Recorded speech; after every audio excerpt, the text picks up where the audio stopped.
یہ ارشاد فرمایا قرآن مجید میں کہ موسیٰ علیہ السلام نے جا کے حضرت خضر علیہ السلام سے کہا، ایک ریلیونٹ آیت پڑھتا ہوں، پورا واقعہ نہیں، موضوع کے لیے ریلیونٹ آیت۔ خضر علیہ السلام کے پاس جب پہنچے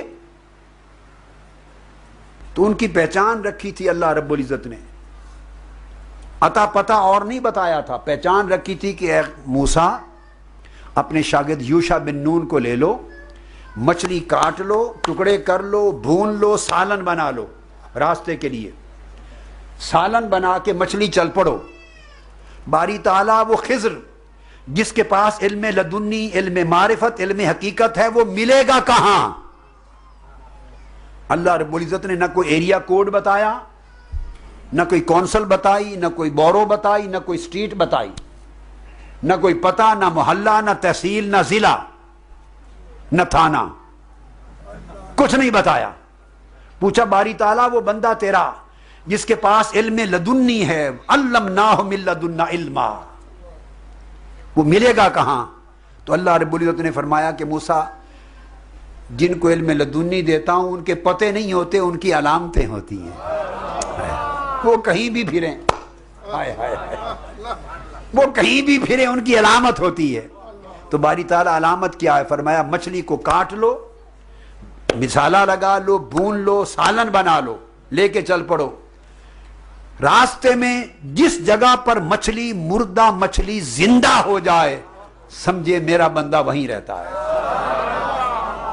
کہ اہل اللہ کی علامت یہ ہوتی ہے کہ وہاں موت زندگی میں بدل جاتی ہے۔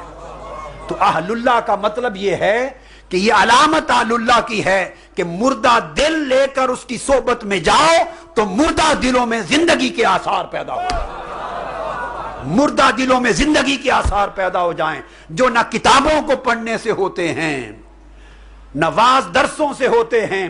اہل اللہ صاحب حال اور زندہ دل والے کی مجلس میں جب جا کے بیٹھیں تو اس کو دیکھنے سے، اس کو سننے سے، اس کی مجلس میں بیٹھنے سے مردہ دل میں زندگی کے آثار رونق اگر پیدا ہو جائے تو سمجھو کہ یہ اللہ والا ہے۔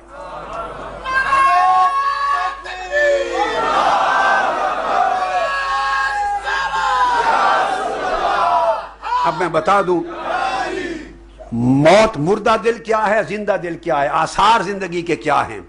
اللہ سے غفلت ہو تو دل مردہ ہے، مجلس میں آؤ اور دل غافل ہو، دل پر دنیا کا غلبہ ہو، آخرت کی چاہت نہ ہو، دین کی محبت نہ ہو، اللہ کی عبادت کا ذوق نہ ہو، غفلت میں دل ڈوبا ہوا ہو اور خدا کے ذکر کا کوئی شوق و ذوق نہ ہو تو سمجھو دل مردہ ہے۔ اس کو موت کہتے ہیں دل کی۔ اور کسی صحبت و مجلس میں جاؤ اور غفلت تھوڑی تھوڑی اترنے لگے اور خدا کے ذکر کی رغبت بڑھنے لگے تو سمجھو کہ حیات قلب کے اثرات آ گئے۔ زندہ دلی کا یہ اثر ہے جس میں غفلت دور ہونے لگے، مولا کا ذکر آنے لگے، رغبت آخرت کی آنے لگے، خدا کی محبت پیدا ہونے لگے، عبادت کا ذوق پیدا ہونے لگے۔ جب ذوق عبادت، ذوق طاعت، ذوق ذکر، ذوق تعلق الہیہ جب انگڑائی لینے لگے تو سمجھو کہ حیات قلب کے اثرات آ رہے ہیں۔ یہ موت اور حیات اس طرح کی نہیں جیسے بندوں کی موت و حیات ہوتی ہے، یہ غفلت موت ہے، دل کی غفلت موت ہے، اور دل میں اللہ کے ذکر کا آ جانا حیات ہے۔ تو لوگوں اس مجلس میں نہ جایا کرو، میری نصیحت ہے خدا کے لیے، جس مجلس میں جا کر خدا کی یاد نہ آئے۔ جس شخص کی مجلس آپ کو خدا کی، مصطفیٰ کی اور آخرت کی یاد نہیں دلاتی وہ مجلس بیکار ہے، خواہ وہ میری ہی کیوں نہ ہو، خواہ وہ میری ہی کیوں نہ ہو۔ مت جاؤ ایسے شخص کی صحبت میں اور ایسے شخص کی مجلس میں کہ جس کی مجلس میں گھنٹوں بیٹھے اور خدا یاد نہ آئے، گھنٹوں بیٹھے اور مصطفیٰ کی محبت نہ آئے، گھنٹوں بیٹھے اور آخرت کی یاد نہ آئے، گھنٹوں بیٹھے اور غفلت کا زنگ نہ اترے اور خدا کے ذکر کی چمک پیدا نہ ہو۔ پیا لینا اس کی صحبت اور کیا لینا اس کی مجلس سے، وہ مجلس یہاں بھی بیکار اور آخرت بھی بیکار۔ ایک ہی پہچان ہے۔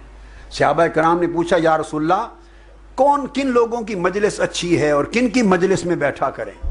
صحابہ کرام نے پوچھا آقا علیہ السلام سے کن کی مجلس اچھی ہے اور کن کی صحبت میں بیٹھا کریں. میرے آقا علیہ السلام نے فرمایا